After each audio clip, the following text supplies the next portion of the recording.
Welcome to the public webinar series at Tokyo College, International Institute for Advanced Study at the University of Tokyo. My name is Naoko SHIMAZU, and I am a global historian of Asia. And I am professor at Tokyo College, and I'll be moderating this webinar today.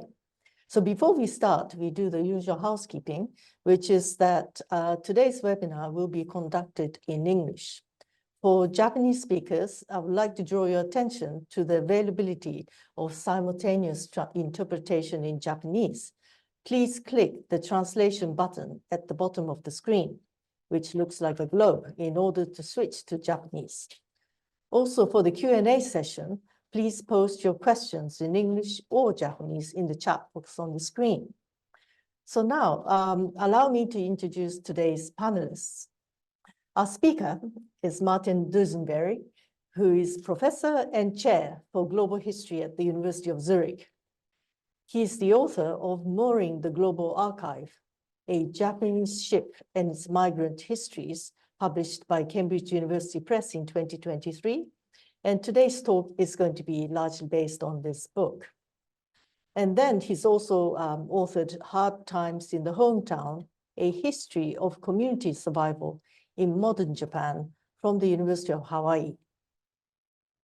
He has co-edited special issues of the Historical Journal on East Asian uses of the European past, and also Historic Anthropology on transplantation and sugar production in the Japanese Pacific, which came out in 2019, and also the Journal of Global History on steamships and transit in 2016. Since 2020, he has been on the editorial board of Past and Present Journal. Alongside his research on histories of migration, empire, and the maritime world, he is also interested in experimental forms of historical writing and performance. In 2018, he co-curated an exhibition entitled A Painting for the Emperor in Zurich. Now, to comment, we have Professor Andrew Gordon, who is the Lee and Juliet Folger Fund Professor of History at the University of Harvard, or Harvard University. His teaching and research focus primarily on modern Japan. He has written, edited, or translated numerous books on the history of labor and of gender and consumers, and has published articles in journals in the United States, Japan, Great Britain, France, and Germany. He has recently written several essays on the social and political history of Japan's lost decades of the 1990s and 2000s, including it's the title of the journal called title of an article called New and Enduring Dual Structures of Employment in Japan, the Rise of Non-Regular Labor, 1980 to 2010s, in the Social Science Journal, Japan. And he's also co-authored an article called The Puzzle of Vaccine Hesitancy in Japan with Michael Reich in the Journal of Japanese Studies in 2021. He is currently working on a book tentatively titled Modern Memories, the Public History of Industrial Heritage in Japan. And may I add that he was Tokyo College professor before, and now is an affiliated member of our college. So today, Professor DUSINBERRE will speak on what is a global historian's archive. So we are delighted to have you with us today, Martin. And without further ado, I shall pass the floor to you. Thank you, Professor SHIMAZU and Professor Gordon, for being here with me today. And thank you to all of you who are joining online. Let me share my slides with you.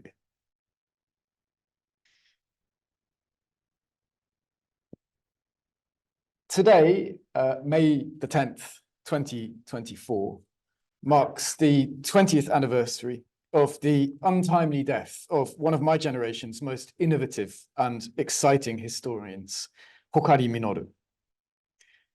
Trained both in Japan and in Australia, where he obtained his doctorate at the Australian National University, Hokari passed away in 2004 at the age of 32, a few days after he finished his Japanese language book, Radical Oral History, Historical Practice of Indigenous Australians. The book begins with a brilliantly disarming paragraph in which Hokari expresses gratitude to his prospective reader. Nice to meet you. Thank you for taking this book. If you paid for it, thank you very, very much. This is the first book I've authored. So naturally, I'm pretty nervous, but in any case, I'm thrilled that my book has caught your eye. I hope you enjoy it, and I look forward to getting acquainted. I will return to Hokari later, but in the spirit of his opening sentences, I'd like to thank you for attending my talk and say an especial thanks, sarani arigatou desu, to those of you who are listening despite my talk's title. For what is a global historian's archive is not necessarily a title to get your pulses racing, especially for those of you who are not historians. Moreover, I shall begin by engaging in a practice which many of our non-historian colleagues find exasperating, but which is central to our discipline. Namely, I'm going to suggest that my title asks the wrong question. And as we all know, university administrators or politicians tend to be unhappy when historians suggest that their analyses have departed from the wrong question, or in the language of the social sciences, have the wrong baseline. In other words, instead of what is a global historian's archive, I suggest that we begin with the question, where is that archive? And to answer the question of where, I want to take you back more than 10 years to a Friday morning in March 2013, a Friday like today, when perhaps you are looking out of the window and beginning to wonder what the plan is for lunch. But on this particular Friday that I want you to imagine, we are sitting not in Tokyo, but in Honolulu. To be precise, you are with me not on the beach, but in the reading room of the Hawaii State Archives, because we historians love to have fun. The archive building is a nondescript white structure that lies in the shade of great banyan trees, hidden away in the grounds of Iolani Palace. The reading room is quiet, I am jet-lagged, and to be honest, I'm also a little bit bored. I'm bored because I am reading letter after letter of correspondence concerning Japanese immigration to Hawaii in the period 1885 to 1894. This kind of immersion in mundane, everyday sources is, however, essential to the work of a historian. I am interested in this 10-year period because these were crucial years in the histories both of Japan and of the Kingdom of Hawaii. And it's important to remember that Hawaii was only annexed by the United States in 1898. More than a decade before that annexation, in 1885, Japan and Hawaii had established a government-sponsored emigration program known in Japanese as Kanyaku Imin, which led to an initial 29,000 Japanese laborers coming to work on Hawaiian sugar plantations. This was the first time that mass overseas emigration had been allowed by the new Meiji government. In hindsight, the program would mark the beginning of a new period in Japan's engagement with the Asia-Pacific world, which lasted until the end of the Second World War. During the program's initial years, the Japanese quickly became the biggest non-white ethnic group within Hawaiian society, such that nearly 40% of Hawaii was ethnic Japanese on the eve of the Pearl Harbor attack in 1941. In other words, the late 19th century letters that I am reading on this particular Friday morning in the Hawaii State Archives record a terribly important period in Japanese-Hawaiian relations. But the authors of the letters considered themselves to be terribly important too. And as we all know, people who consider themselves terribly important are often exceedingly tedious to talk to or to read. As I read about immigrant numbers and about remittances and about political protections for Japanese laborers, I began to daydream, and I begin to think about lunch. Abruptly, my daydreaming is broken by the sounds of a brass band and the voice of a female singer. Looking up from my reading room desk, I remember that on Friday lunchtimes, the Royal Hawaiian Band perform an open-air concert in the grounds of the Iolani Palace. So with almost indecent haste, I leave behind the letters and go outside to where the band is performing. And it is in this moment, under the midday sun, in the heart of Honolulu, that we can begin to ask where the Global Archive is, so that we can eventually answer the question, what the Global Archive is. I would ask you now to park that image of the Royal Hawaiian Band in your mind. For first, I want briefly to explain how my new book, Mooring the Global Archive, came to address these bigger questions of the Global Archive. For in fact, this was not a problem that I had originally planned to write about. Put simply, the book tells two sets of stories. One concerns the Japanese laborers whose histories I was researching on that morning in the Hawaii State Archives. As I have said, they were among tens of thousands of such laborers who left Japan in the 1880s and 1890s to work overseas. You get a sense of them from the book's front cover, which reproduces a photograph taken in Honolulu in about 1893. The men in the photograph, and indeed the vast majority of Hawaiian-bound immigrants were men, the men are in the process of disembarking from their ship. They cross a pier to a new life that they cannot yet imagine on the Hawaiian sugar plantations, carrying their futons, their bamboo trunks, their pots and pans. These migrants to Hawaii would be the forerunners of the hundreds of thousands of men and women who subsequently left Japan in the first decades of the 20th century to work all across the Asia-Pacific world. They went to North America, to Latin America, and to the colonies of the expanding Japanese Empire in Northeast Asia and the South Pacific. In my first book, published in 2012, I partly examined the impact of these departees on the hometowns they left behind in Japan. I was interested in how a small town called Kaminoseki in Yamaguchi Prefecture was transformed in the 1920s and 1930s by remittances from these overseas migrants. And some of you may have heard of Kaminoseki for its plan to build a new nuclear power station in the 1980s, and more recently, for a plan to build an interim storage site for spent nuclear fuel there. I argue that the story of overseas migration is essential context for understanding these later nuclear histories.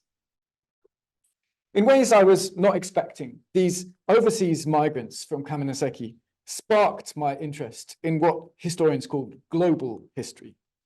That is, I was interested in how historians can explain social and economic transformations without assuming that these transformations are best understood within the analytical framework of the nation state. For example, it became clear to me that Kaminoseki's pre-war history could not just be understood simply within the geographical framework of Japan, in which Tokyo was the so-called center and Kaminoseki was the regional periphery. Instead, there were migrant townspeople working all over the Asia-Pacific world in ways that contributed to Kaminoseki life. For example, by sending money to help build new elementary schools in the hometown. Thus, global history became a useful methodology by which to study these local and transnational entanglements within the wider context of modern Japanese history. In that first book, I studied global history from the somewhat unusual perspective of people who stayed at home. But in mooring the global archive, I decided to focus on the men who left home. Men and a few women, not just from Kameniseki, but from small villages and towns all across southwestern Japan from the 1880s onwards. When I began my research back in 2009, I wanted to reconstruct their post-departure lives, particularly in Hawaii, in Australia, and in Southeast Asia. I wanted to explore what baggage they carried, not just the materiality of their futons and their bamboo trunks, but also something more abstract, namely their memories of home, their work songs, their imaginations of what it actually meant to be Japanese. I wanted to understand their expectations concerning the new lives that they would lead. To do all of this, I decided to follow the story of a migrant ship as it crossed the seas from Japan with migrant workers on board. My particular vessel would be the Yamashiro Maru, a state-of-the-art steamship, which was custom built for a new public-privately financed shipping company in 1884. That company would go on to become the Nippon Yusen Kaisha, NYK, which is still one of the world's biggest shipping enterprises today. My choice of ship was not entirely random. In fact, my first academic job was teaching at Newcastle University in the northeast of England. Newcastle was once one of Great Britain's greatest shipbuilding centres, and the Armstrong-Mitchell Company built many merchant and navy ships for Japan in the late 19th century, including the Yamashiro Maru. Thus, as I began sketching ideas for my new book from my Newcastle office in 2009, I imagined that I would smoothly trace the Yamashiro Maru's career from its launch in Newcastle upon Tyne to its reputation as the best steamer in 1880s Japan. This would allow me to write about Meiji Japan's relations with Europe and with Great Britain in particular, and it would give me an excuse to come back to Japan. Moreover, because the Yamashiro Maru shipped thousands of Japanese laborers to Hawaii during the aforementioned government-sponsored emigration program of 1885 to 1894, the ship would allow me to write about Japanese Hawaiian history, and it would require me to take a trip to Hawaii too. In 1894 to 95, the Yamashiro Maru had served in the First Sino-Japanese War, before then being chosen to open the NYK's new line from Yokohama to Melbourne in 1896. This would allow me to tell the story of Japan's relations with Qing China and Australia, and it would allow me to take a trip to Australia. You may just be beginning to get a pattern of my planned research trips. As the ship aged, it mainly worked regional routes in Northeast Asia and finally just within Japan itself before being scrapped in 1910. But the ship's lifespan from 1884 to 1910 would allow me to write a book on Japan's transformative engagement with the outside world during the Meiji period. These were my modest expectations for my new book. Now, some of you may be familiar with the idiom plain sailing, in which things go well and according to plan. Unfortunately, my sailing with the Yamashiro Maru was anything but plain. But this takes me to the book's second set of stories. The ship was at one level a phantom. What I mean is that it left ghostly traces in the company and in the government archives whence I began my research journey, that is, in the archives of Newcastle, of Tokyo, and then Honolulu. Indeed, the ship left all too few traces. In a decade of searching, I would never find the logbook the onboard diary, the court case, the collection of poems, or any of the other key sources around which historians have written ship-centered histories. The Yamashiro Maru increasingly became an abstraction, partly provoked by colleagues innocently asking, what is a ship? In fact, this is a harder question to answer than it sounds. In addition to being a material object, a ship is also a repository for human imaginations of speed and escape and connection across the seas. A ship, then, is both an object and an idea. But to the extent that I could reconstruct this ship as object, my work was based upon the migrant lists, the design drawings, the newspaper clippings, and other documentary fragments that I was unearthing in the archives and online. However, as I assembled these sources, and as I grew increasingly frustrated by the relative lack of paperwork concerning the Yamashiro Maru, I seemed to be confronting a different question, namely, what is an archive? I had been trained that if you want to write a local history, you go to local archives. And if you want to write a national history, you go to national archives. But where and what was the archive to which you should go if you want to write a global history? In my case, the global history of a single ship. After I moved to Zurich in 2015, my students also asked these questions. They wanted to know, can you go to a Swiss cantonal archive and yet write a global history? Or is it possible to construct a global history simply by using digitized sources without even leaving the comfort of one's home? In trying to answer these questions, I realized that there was a gap in previous research on global history. Historians had written about approaches and about methodology, but hardly anything had been written on the composition of the Global History Archive. The unwritten assumption seemed to be that more was better. As long as you could prove that you had written your global history based on multiple archives in multiple geographical locations, you were a bona fide global historian. My students and I were unconvinced by this assumption. And so I decided to address my book to a second set of problems. Instead of complaining about a lack of sources concerning the migrants on board the Yamashiro Maru, I would reflect critically on what this told me about whose voices survive in the archives I was using. That is, in the archives of the Ministry of Foreign Affairs in Japan, or in the state archives in Hawaii or Queensland, or in digitized collections online, or even in the archives of a small town like Kaminoseki. Perhaps more importantly, I would reflect critically on whose voices do not survive in these archives, and I would suggest ways to acknowledge and recover these voices. These reflections, including being transparent about the many mistakes I made during my research, therefore form the book's second set of stories. And what I would like to do in my talk's remaining time today is introduce you to one set of reflections from the book's opening chapter, namely the problem of what I call archival traps. The first trap concerned the problem of beginnings.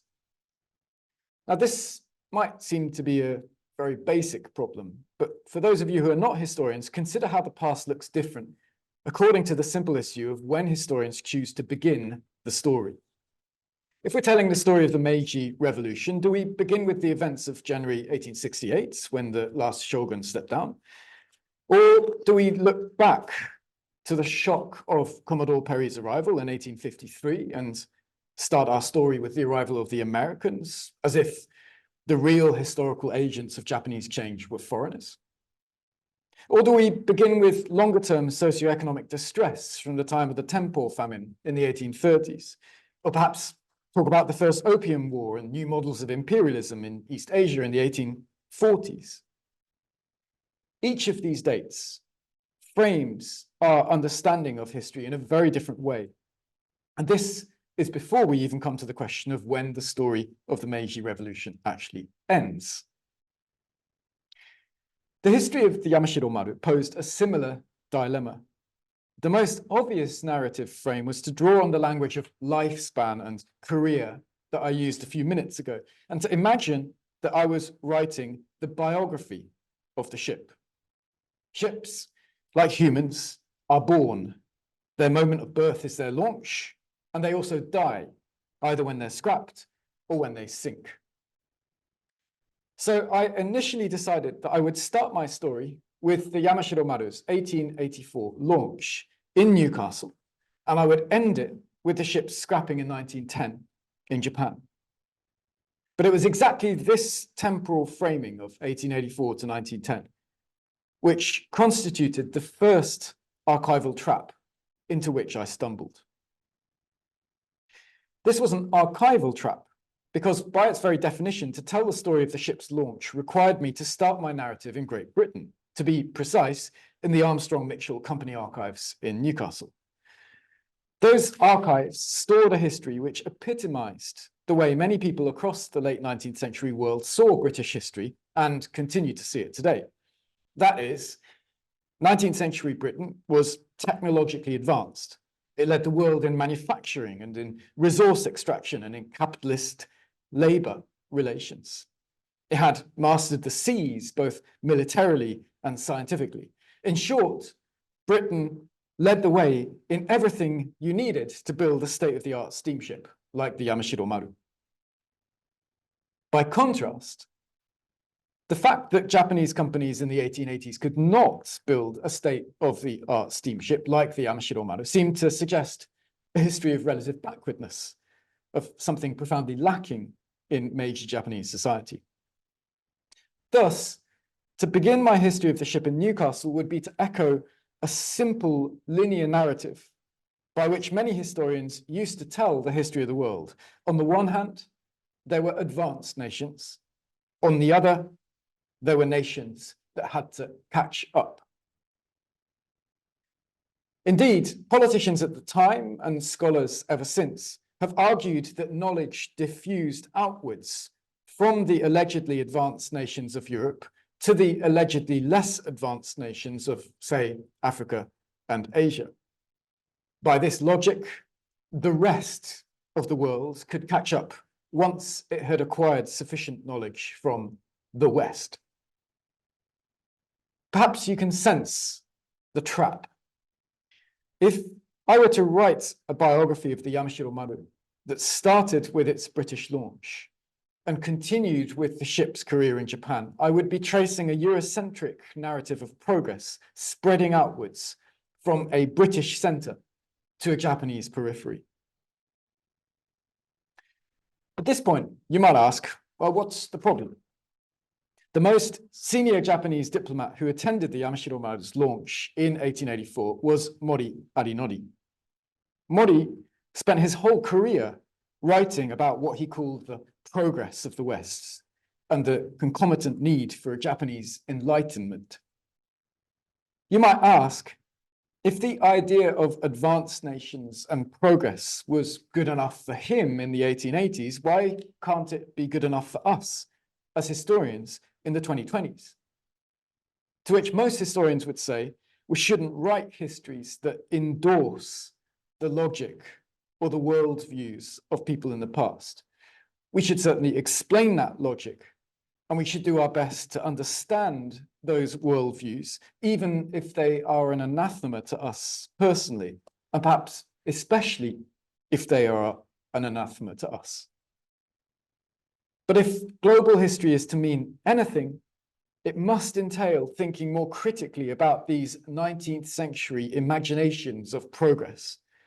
It must challenge the idea that phenomena such as industrialization or modernity began at a particular time and in a particular place. For example, that the Industrial Revolution simply began in England. In short, global historians must challenge metaphors of birth in their imaginations of how the world transformed in the past. Hopefully, you now see the trap.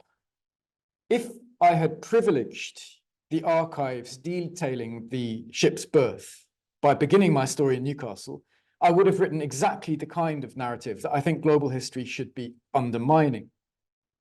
Instead, I would need to start my story somewhere and sometime else. The second archival trap concerned my use of the internet. Back in my Newcastle apartment in 2009, I had Googled like crazy. Sometimes Yamashiro, Japan, 1880s. At other times, Japan, Yamashiro, 1890s. To add to the excitement, I added Hawaii or Australia. Suffice to say, my searching wasn't state of the art. But it did bring occasionally good results. For example, one night I found the autobiography of John James Marlman. Published in 1918 and digitized by the Internet Archive, Marlman's autobiography contained a revealing chapter about the period in the mid-1880s when he'd been captain of the Yamashiro Maru, including on the ship's first journey to Honolulu in 1885. I was intrigued by the way that Marlman framed his own life story. For him, his command of the ship had marked a turning point in his life. Previous to becoming captain, he'd been engaged in a series of low-level maritime jobs in Japan. After becoming captain, he was suddenly an establishment figure. He would go on to become harbour master of Kobe and to be recognized for his services by the Meiji Emperor. In his retirement, he wrote his autobiography, and he even had the luxury of traveling to Switzerland, of all places.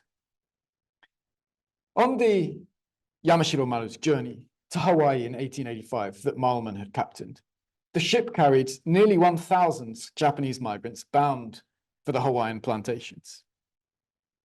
It occurred to me that if the ship had framed Marlman's life so fundamentally, then perhaps it had done the same for the migrants themselves. Perhaps their stories could be my starting point. And if things went well, I would have nearly 1,000 stories to begin with. But things did not go well. And one reason for this is to do with the nature of archival digitization in the last 2 decades. In simple terms, digitization disproportionately privileges sources written in European languages, particularly sources written in English. At the time I finished my research for the book in 2022, 74% of the Internet Archive's nearly 35 million digitized texts were English language texts, with French, German, and Dutch texts accounting for another 6%. In Hawaii, English language newspapers have been digitized by the Library of Congress's Chronicling America database, giving the impression that English was the only language of government until the 1890s.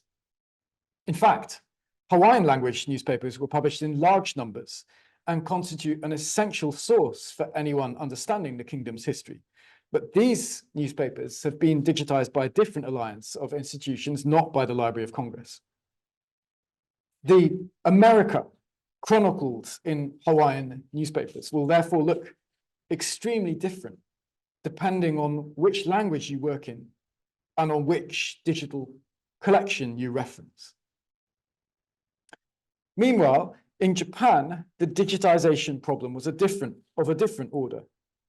The Ministry of Foreign Affairs archives have been digitized and are freely available to scholars who visit the web pages of the marvelous Japan Center for Asian Historical Records.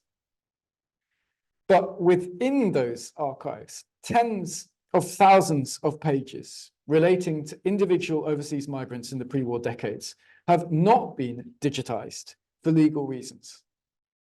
Unfortunately, these were exactly the files I needed to access in order to reconstruct either a history of Japanese overseas migration in general terms, or to tease out individual stories comparable to Marlman's. I could not access these files online. I could only do so in person at the diplomatic archives of the Ministry of Foreign Affairs. At this point, You might think I'm getting bogged down in technical details that are only of interest to historians. But the bigger issue is this. If scholars rely on internet-hosted archives, we get a doubly biased view of the past. The first bias is linguistic, in the sense that it becomes easier to tell the story of the Yamashiro Maru through English language sources than through sources in, say, Japanese or Hawaiian. And the second bias is socioeconomic. It becomes easier for historians to write about well-educated, literate men such as Malman than it does for us to write about the poorly educated and often illiterate men such as those who appear on my book's front cover. And if we limit ourselves to digitized archives, it becomes even more difficult to write about poorly educated and often illiterate women in the past. This was my second archival trap. It has been argued by some that digitization unmoors historians from the physical archive in two senses. First, in the sense that it frees us to do far more expansive research than was physically possible even in the year 2000. And second, in the sense that we can then apply sophisticated digital methodologies such as topic modeling to digitize sources, thus opening up new areas of research that were previously unseen. All this is true to a certain extent, and there are also, of course, important consequences in terms of reducing the global historian's carbon footprint. But equally, in privileging certain well-educated English language voices over others, online repositories such as the Internet Archive were trapping me into assuming that the digitized historical traces left by men such as Captain Malman were more historically important than the undigitized traces left by Honolulu-bound men or women carrying their futons and their pots and pans. In my view, global history only has value if it acknowledges and counters this trap. Global history's intellectual contribution should therefore be measured by how historians develop other methodologies, both to complement but also to counterbalance the digitized archive. In other words, historians need to be aware of how our work retains a mooring to the material vestiges of the past, even in the digital age. And it is this sense of mooring and materiality that brings me to my third archival trap. I should say at this point that scholars encounter traps in their research all the time. In other disciplines, we might talk about unconscious bias or flawed modeling. The traps I am talking about today were present in my research for this particular book, but my list is not exhaustive, and nor should it be assumed that everyone working in the field of history will encounter problems which match exactly those I'm describing. Indeed, my third archival trap was one very specific to the migration history I was trying to research. But I nevertheless hope that it may speak to those of you who are interested in other aspects of what it means to think about the past. Let's return to that Friday morning in March 2013. You'll remember that I'm jet-lagged and bored in the Hawaii State Archives, and that I've been jolted out of my torpor by the sounds of a band and a woman singing. This is the Royal Hawaiian Band performing its lunchtime concert for assembled tourists and downtown Honolulu office workers, perhaps about 70 of us, sitting and standing in the shade in the grounds of the Ilani Palace. The band's history itself dates back to 1836, and for decades it played a key role in the pageantry of monarchical government, both to internal and external audiences. Captain Malman, for example, remembered being serenaded by the band when the Yamashiro Maru lay in quarantine in June 1885. It was therefore unsurprising that the musicians refused to disband when the Hawaiian monarchy was overthrown by US sugar planting interests in January 1893. To continue to play music in itself became a form of resistance to the overthrow of the kingdom and its subsequent illegal annexation by the United States in 1898. At the lunchtime concert, the MC refers to these events as the darkest chapter in Hawaiian history. And then the band plays Eleanor Kakoa Ohi Waikalani Wright Prendergast's haunting lament to the loss of Hawaiian sovereignty. The song is sung in Hawaiian, but this is an English translation of its opening lyrics. Famous are the children of Hawaii who cling steadfastly to the land. Comes the evil-hearted with a document greedy for plunder. In other words, those who hope to exploit the Hawaiian archipelago must reckon with the steadfast opposition of generations of Hawaii-born children. As we reflect on this powerful image, I want you to join me in a thought experiment.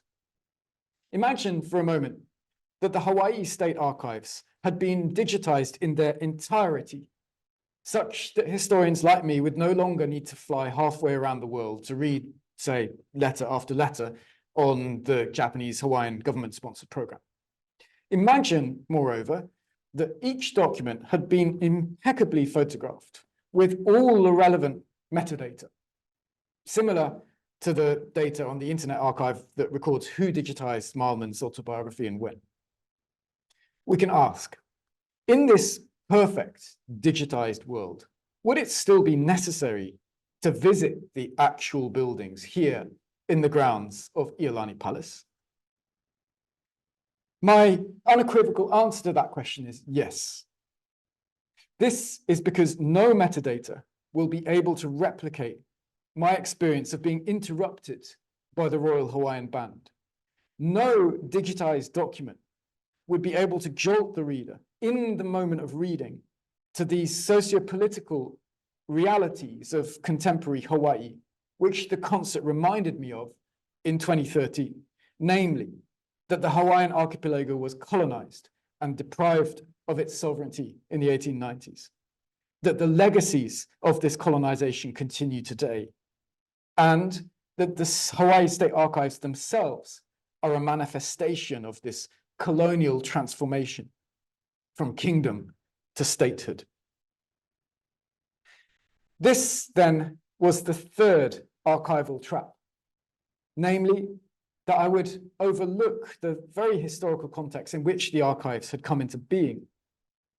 Moreover, I would overlook the fact that every time I walked through the palace grounds to enter the state archives, I was physically retracing a history of native Hawaiian dispossession, a dispossession that tacitly framed every single document I was accessing in the reading room.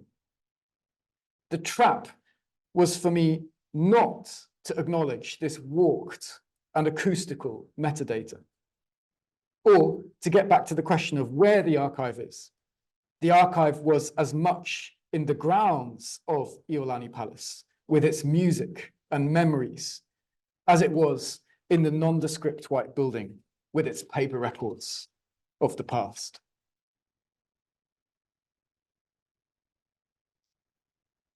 Some of you may have noticed that I have reached the fourth and final part of my talk without having yet engaged in the methodology of definitions. To the question, what is a global historian's archive? I have not begun by defining how I understand an archive, as, for example, might have been expected of me if I'd been giving a presentation within the social science disciplines. This is where I want to return to the late Hokari Minoru. For Hokari's most important contribution in his 2004 book, Radical Oral History, and in its posthumous English language translation, Gurinji Journey, his most important contribution was to persuade the reader to set aside our predefined notions of what history actually is, or who its practitioners might be. Hokari's book engaged in an extended thought experiment which departed from the call for scholars who are trained in 19th century European traditions of professional history, instead to imagine the past through the language and ideas of one particular group of Aboriginal people. Perhaps the most radical aspect of Hokari's scholarship was to highlight the inadequacy of allegedly universal definitions of history when it comes to understanding the multiplicity of pasts that historians encounter in a place with such a rich indigenous history as Australia. Hokari never or rarely used the phrase global history in his work, but his conclusions are applicable to my topic today. To ask the question, what is a global historian's archive, leads us less towards a definition of the archive than it does towards a definition of the historian. And here, I would argue that our perspective as historians depends on where we are writing and where we are thinking. The technical term is positionality, namely that our position affects our knowledge outcomes, and our position not just geographically, but also in terms of race, gender, and class backgrounds, to name but 3 factors. I've written my own book from a position of great privilege, trained in Oxford, working in Zurich, and with easy access to archival collections in Tokyo or in Honolulu or Brisbane. But this privileged positionality led me to make mistakes in my approach to the archives, and thus to miss crucial aspects of the Yamashiro Maru's migrant histories. It seems to me that another aspect of acknowledging the moorings from which we write is to be more transparent about our intellectual assumptions and oversights. This transparency is essential to open up what Hokari called the space within which global histories in the plural might be written. In my book, I call this acknowledgement of positionality and this attempt at transparency authorial metadata. In fact, this call for historians openly to reveal the site of an investigation is not new. In my book's preface, I quote the French historian Marc Bloch, who argued exactly this point in the early 1940s. But Bloch's plea never became mainstream, at least in the English-speaking world in which I was trained, or the German-speaking world in which I now work. Instead, one dominant paradigm was that historians should imagine themselves as quasi-magicians. The argument goes, just as magic loses its appeal once you know how the trick is done, so history would lose its appeal if historians were too open about their methods. I disagree. In a world of increasingly fragmented knowledge claims, it seems to me that transparency concerning authorial metadata is the very minimum for any discussion of what it means to do global history. We live now in a world of internet black boxes in which it is unclear which algorithms lead us to particular knowledge outcomes, be they a Google search result or a ChatGPT generated text. In this new world, acknowledgement of authorial metadata is one small way of compensating for so much that we otherwise do not or cannot know. I hope that my talk today has shown that historians too cross a metaphorical space from ship to shore when we write. Thus, like the migrant workers on my book's front cover, we would do well to acknowledge our baggage, our pots and pans, as central to our intellectual labor. And so to a final question.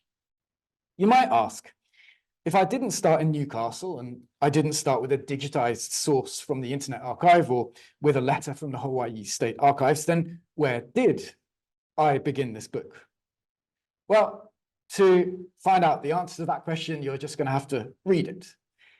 But to give you a teaser, this gravestone, which I stumbled across in a small cemetery in Kauai Island, ended up being a metaphorical dock to which I kept returning as I tried to work through problems of time and space and sight and documentation in the writing of global history.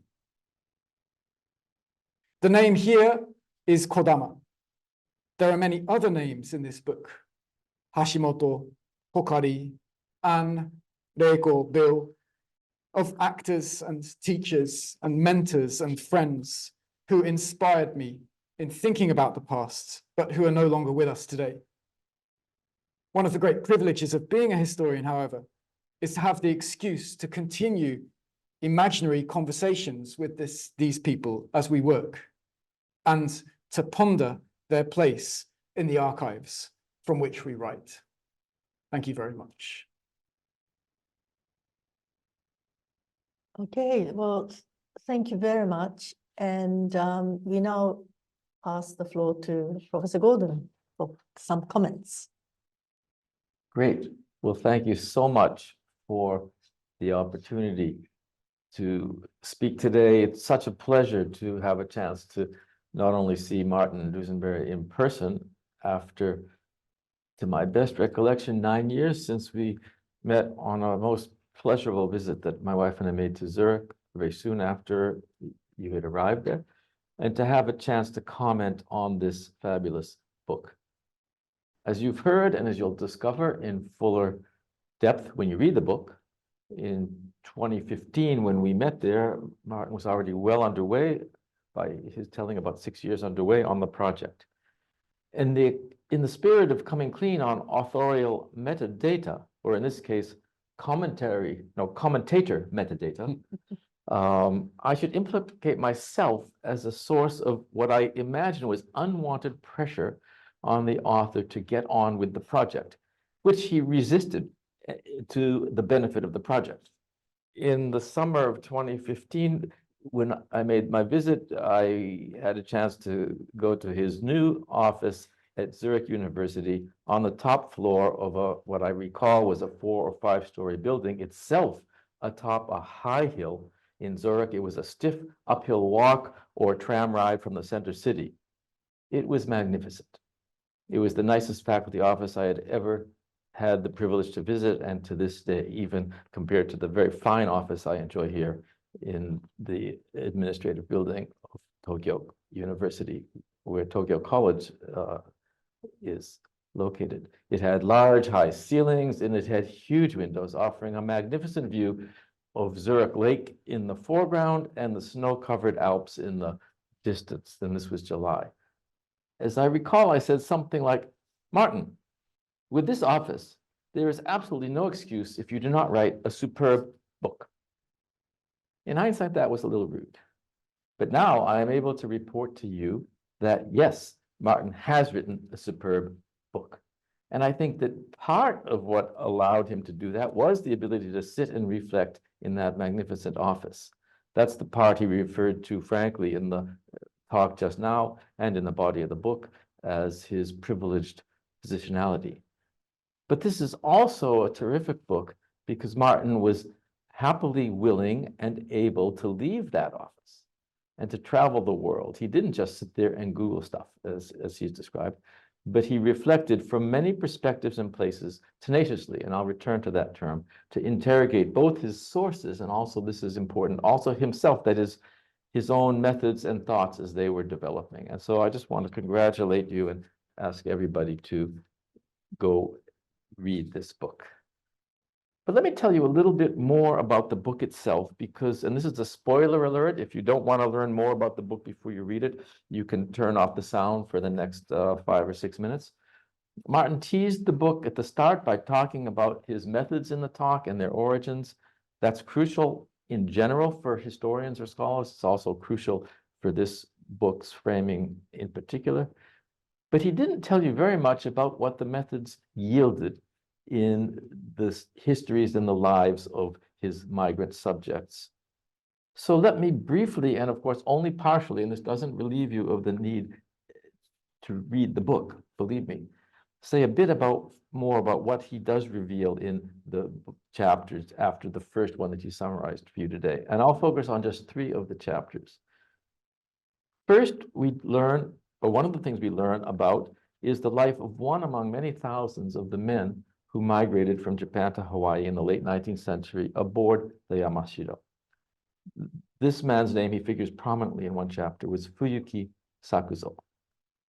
But in line with what Martin has just said about avoiding archival traps, we learn not just about what the traditional archives might tell us or might fail to tell us because of their silences and gaps, but we learn about what can be gleaned of Fuyuki's own view of the world and his experience. We learn more about his own view by expanding the understanding of what and where the global archive is. And that is to say, as you just heard towards the end of the talk now, Martin brings songs into the story, such as the one he heard being played with the music of the Hawaiian Royal Band and the singer, and other songs too. Not only just that fragment of a song he introduced to you. And from that type of source and other sources, such as Edo era drawings and conceptions of the body, he brings out connections that are not obvious if you don't expand the archive as he suggests we need to do. So from these sorts of sources, he sketches, in the case of Fuyuki, a likely self-identity, as I read it. And also, I think it would apply to others, a likely self-identity framed in terms of circulation. Circulation of people and bodies and of money, circulation, and a story of the value and importance to Fuyuki of being on the move and helping others to move. It's a rich picture. I think Martin is clear in the project that this picture is one that inevitably involves speculation because of the nature of the archive. But it's a picture of the likely world of migration from Japan at that time, as in this case, experienced and seen by one of the relatively more fortunate migrants. So that's one fascinating chapter. There's another chapter where we learn of a different kind of migrant experience, very different. The life of a woman. Her name is Hashimoto Usa.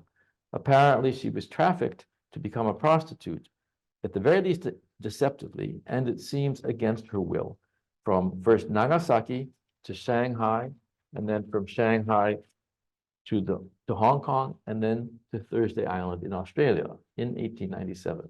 Here we do have one core document discovered by Martin in a great feat of archival sleuthing. It's an inquisition of Hashimoto by the local authorities, or a particular local authority, on Thursday Island. But that account, which is about 600 words in length, so it's short, by itself tells us far too little about who Hashimoto was, what she experienced, who were her victimizers or her allies, or something in between. And so what Martin does quite remarkably is to tease meaning from this source, especially the likely meaning of the experience of Hashimoto herself as she understood it and felt it, but also teases meaning about the multi-level structure, or teases out not just meaning for Hashimoto, but teases out a multi-level structure of political and social authority and networks in which she lived and through which she moved or was forced to move. It's a moving and fascinating story. I think it's my favorite in the book. But it's a close tie. There's a close tie between it, in my mind, and the next and last chapter I'll briefly mention to you, where Martin gets off the boat and those who traveled on it to think about the fuel, which is coal, that allowed the boat to travel at all. And for that, he leaves the ocean and burrows deeply into the earth, in particular, the tunnels from which coal was extracted in northern Kyushu, brought to ports, and then loaded onto the Yamashiro or other boats as fuel. I'm now studying the industrial heritage, the way stories, and specifically I'm studying the way stories of Japan's mining past are told today to people in the vicinity of former mines and around the Japanese nation, and indeed around the world. So this chapter was for me especially instructive and inspiring. I'm also looking at the paintings of a man named Yamamoto Sakube, a miner who painted and kept an extraordinary diary that informed his paintings. I'm looking at those paintings, which are core sources in this chapter for Martin. With the Yamamoto paintings, Martin constructs a view of the experience and perspective of the miners, whose labor is an intimate part of the story. And I should note that the Yamamoto Sakube paintings were the very first Japanese documentary resources to be inscribed for recognition and preservation in UNESCO's Memory of the World Register or list in 2011. I'm in the process of writing a book that discusses, among other things, that strange story of the inscription of the registration of the Yamamoto paintings. It's a story of how a local miner's hobby and passion in a convoluted pathway became part of a global archive as defined in this case by UNESCO and also by Martin. I won't say more today about that because that's my project, other than to say I hope I'll soon enough finish that book, which will greatly benefit in many ways from this book. Let me return briefly to the archival traps Martin has so nicely described and then end with one question. What makes the book so valuable, I hope it is fair to say, is not that Martin has simply identified these traps. They are to some degree and in various ways, I think, familiar to historians and indeed to scholars looking at the past from other perspectives. And they've been discussed before. Well, he ends by talking about how Mark Bloch offered important statement or discussion of the last of the traps about metadata. The first trap is, as I read it, which to avoid is captured by the perspective and worldview of our sources. And here, the specific trap is one that you captured by sources that start with the birth of the ship. A second trap is one that I think many of us are familiar, is probably the most familiar of the three, far beyond the world of historians. Capture by being trapped by the lure of immediately online access to what seems like everything, but it's not everything. And the third trap is, I think in a sense, there were two aspects of that third trap that involved the story of the band interrupting Martin's work in the archive in Hawaii, and then the statement by Mark Bloch in authorial metadata, is to avoid being trapped by the vanity of ourselves as historians who see ourselves as magicians and want to hide our tricks. So I think many historians recognize these traps, and if they are honest, they will realize that they themselves have fallen into them. I know I have. But actually, in my current project, I am, and especially after reading this book, more aware that I'm dealing with such traps. And hopefully this will make it, having read the book, will make it easier for me to avoid them, at least to some degree. But so if identifying the traps is not a purely new discovery, what is unusual and fresh about this book is the clarity, the self-awareness, the consistency, and the tenacity with which Martin Duisenberre, having identified the traps, grapples with the process of freeing himself from them and the implications of doing so in a way that lets him expand our view of what constitutes archives in general, a global archive in particular, and the practice of researching and writing about the past. Finally, let me ask a slightly mischievous question. Is there an undersea archive parallel to the underground one that you looked at in the chapter on the coal? And I ask this because of another metadata bit of information. This book is published in a Cambridge University Press series called Cambridge Oceanic Histories. One of the editors is a colleague of mine at Harvard who I admire very much, a brilliant scholar named David Armitage. I've heard him talk about what he identifies as a new oceanic history which is needed. And for him, and this vastly simplifies his argument, such a history does not treat the ocean as a space to be crossed. It makes the ocean itself an actor, or a place full of actors, and not just human actors. Whales do show up once or twice, but kind of in passing in this book. Reefs, shoals, marine life near the shore, seaweed, far from the shore, weather patterns. In your chapter on coal, you take us deep into the bowels of the earth to find the source and the resource of the material that fueled the story and thus the ship. But I don't think you take us as deeply into the ocean, which is mainly a place that the ship crosses. This is not to diminish the achievement of the book, and I might have failed to pick up on ways in which the ocean was more than I've suggested it was, either to you or to your subjects, than a body to be traversed. So if you'd like, I'm interested in having you discuss those aspects, or to the extent that there were things that you haven't yet done or would be interested to do with the ocean, to bring it into the story as a shaper of experience. I'd be really interested to hear that as well. So thank you. Okay, so Martin, would you like to respond first? And then I would also like to jump into the discussion later on. So I'll let you go first.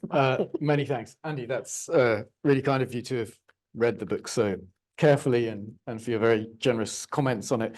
And yeah, super question about the undersea archive. And the answer to your question is yes, of course. There's an undersea archive.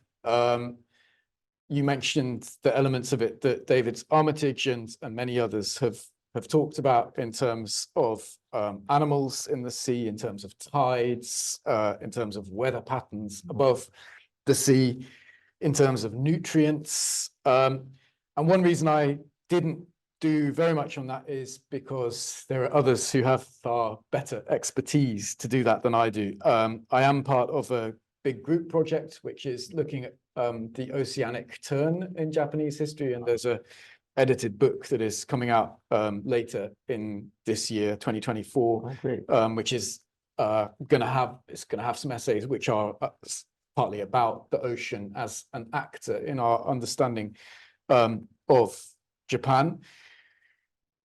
The reason I didn't do it is partly to do with skills, and then it partly gets back to the question of sources. I was aware that it would be possible to read Captain Mahlman's chapter, for example, where he describes just in half a sentence a fire that broke out on board in one of the coal bunkers, which was probably to do with internal combustion caused by the ship rolling in waves, right? Wow. And that would be an invitation to depart from the ship and talk about wave patterns and tides and the nature of the crossing between Japan and Hawaii. And I think one could write a wonderful chapter on that. I guess I was partly with your admonition from 2015 in mind, thinking that it would take me another year or two to write such a chapter. And at a certain point, I had to finish this book, which I had confidently told you in 2015 would only be done in another year or two.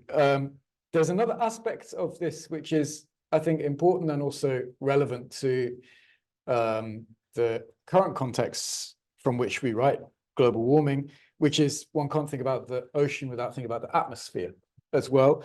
And I was quite conscious that one gap in the chapter about coal is I described the formation of the coal, I described the discovery of the coal, the mining of the coal, the transportation of the coal to the ship, the handling of the coal on the ship, the burning of the coal in the ship's engines. And that's where I finish the story. But actually, it would be cool and perhaps really important to the story to describe the story of the coal going up into the air as smoke. You know, that obviously is a story that we're much more aware of now in terms of histories of the Industrial Revolution that look at the carbon footprint. So I could have done more, and I think it would be a terribly interesting area to do more in, but perhaps that's for people with greater skills and patience than me at this point. Yeah. Great, thanks. Okay, right. So if I may, I'm going to join this conversation as a fellow historian. So Martin, you've talked about your authorial metadata. Yes. Metadata. And Andy, you've spoken about, you confessed to your commentator metadata.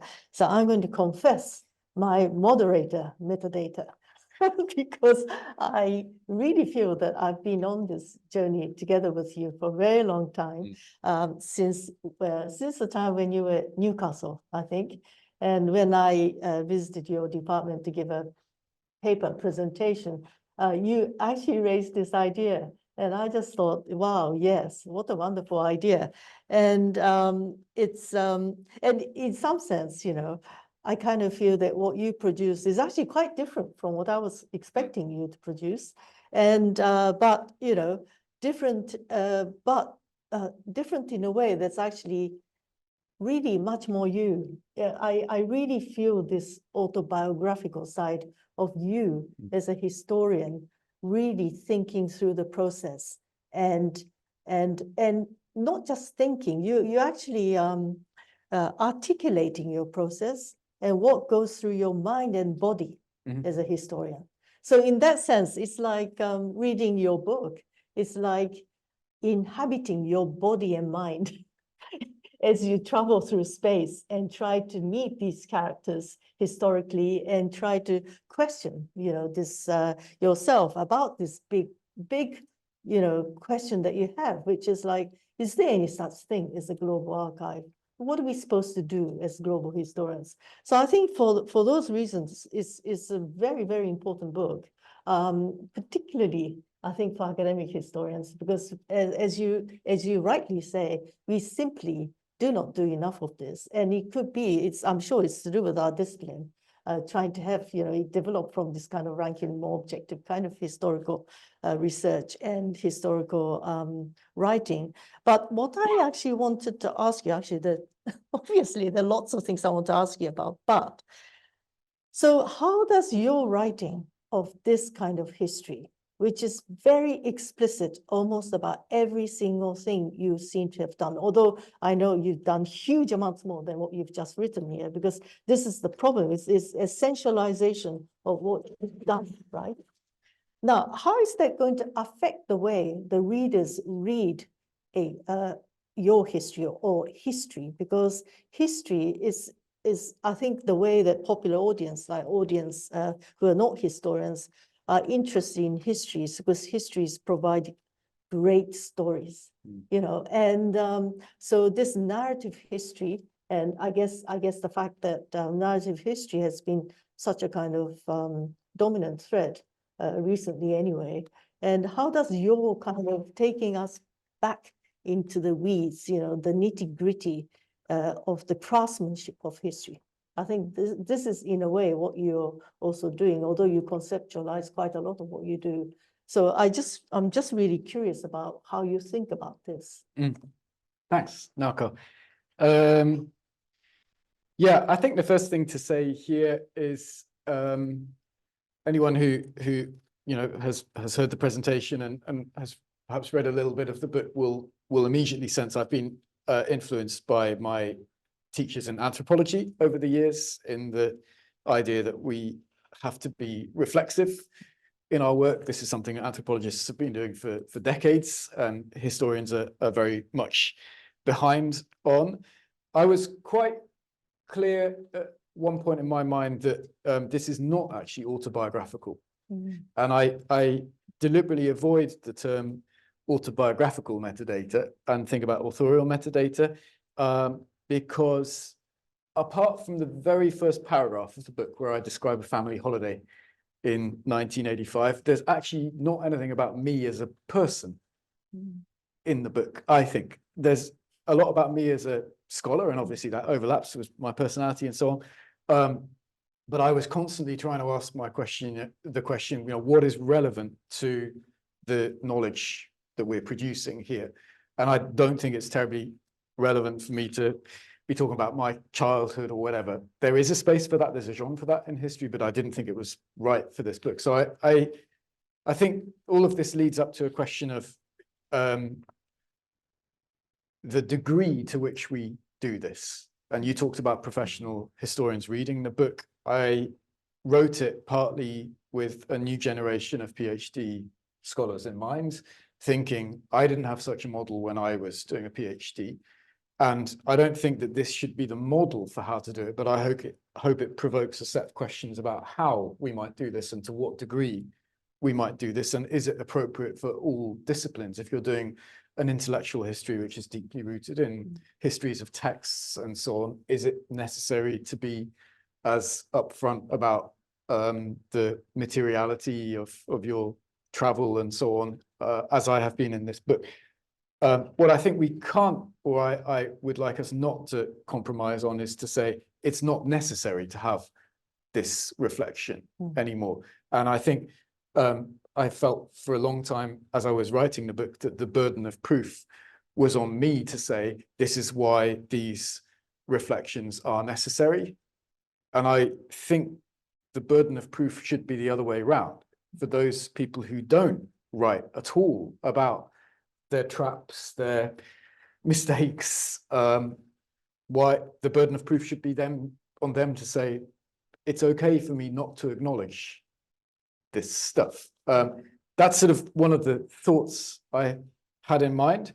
And linked to that is a language of outtakes, of film and television outtakes. One often watches a series, and then, you know, there's an extra how we made the project type thing, which has the outtakes.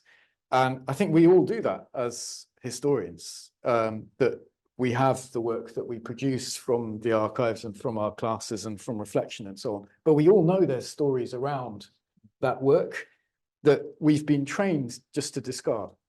And I think I made some pretty serious mistakes in my first book in not bringing some of those outtakes to the main text, because I think that they were essential to understanding my place in this small town and my understanding of this very contentious political issue about nuclear power. So I sort of think there's a question of degree, there's a question of whether it should be autobiographical or not, and there's a sense of being careful about what we are cutting out from our accounts as we pull it all together and write an essay or a book. Okay, so I have a question from Roger Goodman here, which sort of dovetails what you've just said and what I asked you about, which is that Roger says, I'm not sure if there will be, there are actually. So if I would love to know, as an anthropologist, Roger Goodman being a social anthropologist, who totally agrees with Martin's points about positionality. Oh, the question disappeared actually. Do you know where it is? Yeah, it may be under answered. It's under answered, yes. Answers, is it? Okay, okay. About positionality, what exactly was it that Martin thought he was looking for, or indeed at, when he was reading the letters in the Hawaii archive before he was distracted by the sound of the music outside? Thanks, Roger. Really nice to hear from you, and thanks for this question. What I was doing in the archive was to try and think about a question of how it was the chapter of this guy, Fuyuki, that Professor Gordon mentioned. And I was trying to think about how his time in Hawaii, he arrived in 1889 and left for the first time in 1897. So his time working in Hawaii coincided with this extraordinary political change in the politics of the island, namely the overthrow of the monarchy in 1893, the establishment of the republic, and then, you know, the road towards annexation, which occurred the year after he left. And I was trying to work out how complicit was he as a normal Japanese plantation worker, how complicit was he in these political changes? And the obvious answer would be he wasn't complicit at all. He wasn't involved in the maneuvering in Honolulu, which led to the overthrow of the monarchy.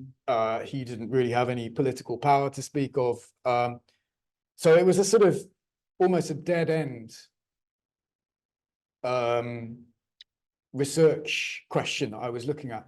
And then it was hearing the band and being reminded of this history of dispossession, and then particularly the genre of the song, that made me think, I'm looking in the wrong places for thinking about Fuyuki's life. I'm not going to find anything about him in these dry letters that are written by officials, but I might work out something about his life if I think about the songs that we know the Japanese plantation workers sang on the fields, the so-called Hole Hole Bushi. And that was the sort of trigger then. It was partly a political reflection to do with dispossession, and there was partly a methodological reflection to do with song as a medium of telling history. And that made me more or less give up what I was doing in the archives with Fuyuki and then begin this journey of thinking about what were the songs that he might have sung, where did they come from, what is being expressed in these songs. And that then was the beginning of this chapter. Okay, so I have a sort of another question that might be of interest, which is from Larry Ipil. And your talk ends with the image of people gathering, the notion of a conversation. Yeah. The archives are a site around which different people gather around. This is related to Naoko's question, my question that I asked you before. How has your work on this book changed your sense of who you write for when you write about the global archives? Who is the global archive for? Yeah, that's a great question. Thanks, Larry, and thanks for joining online. I imagine the book as a record of a conversation that I had with huge numbers of experts over more than 10 years of writing it. And of course, a conversation with myself about what it meant to do that work. And I imagine it as a kind of starting point. I can foresee that not everyone will love the voice in the book, potentially. Not everyone will agree with the interventions I'm making about methodology.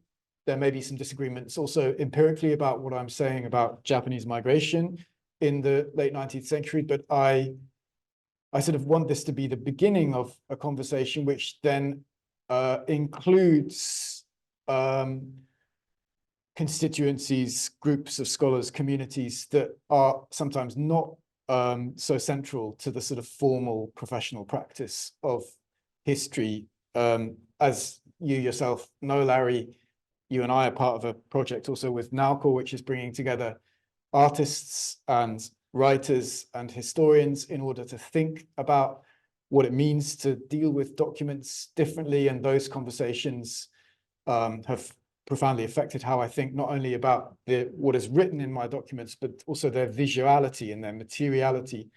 And I think one can imagine that this is a conversation that could go in many different directions. So I see this book less as a sort of question which has a conclusive answer than as an invitation to talk about some of the problems that I've written about and to invite disagreement indeed. Okay, so I think the last question, because we literally have to finish on the dot at 12 noon, is from Jordan Sand.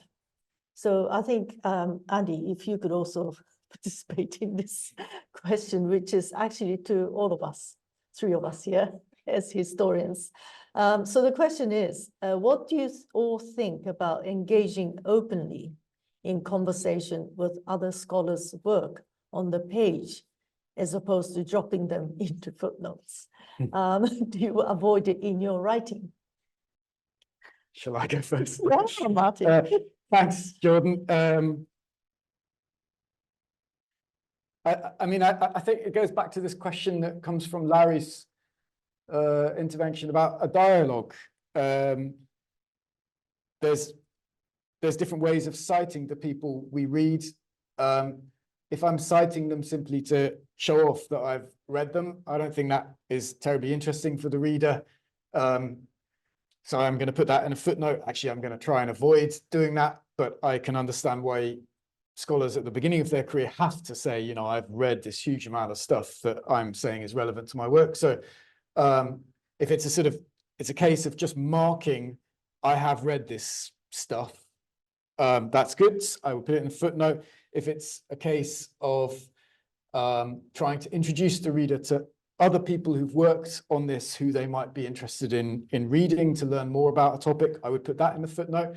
But when it comes to a sort of dialogue, imagining this conversation with a scholar, then I think that should go in the main text. And it should sort of feed throughout the book. I think sometimes it can't be done in just a paragraph. It's sort of, you can initially come to a piece of scholarship, and then, as we all do, you go away and you think about it, and 2 years later you read it differently. And I think that kind of reflection could and should go in the main text, because that is showing the reader how our own reflection is changing our perspective as a historian through our conversations with these texts that we're reading.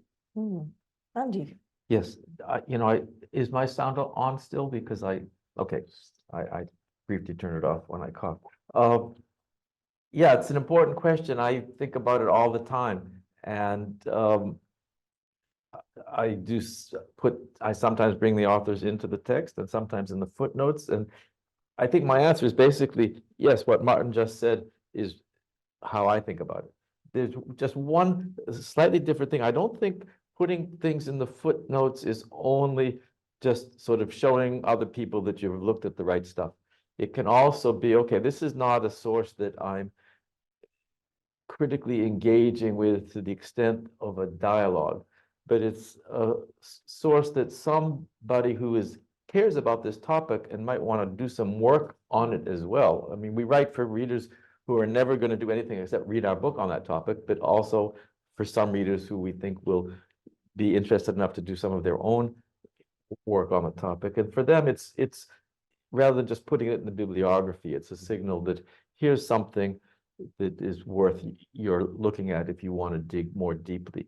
So I think that's not that, but that would be something, unless it's just crucial and no way you should ignore it. I would put that in the footnotes. But when it's a work that has stimulated thinking and that ongoing is going to recur, then I'm in the work I'm writing now, I'm leaning more towards bringing some relatively few number of scholars into the text itself.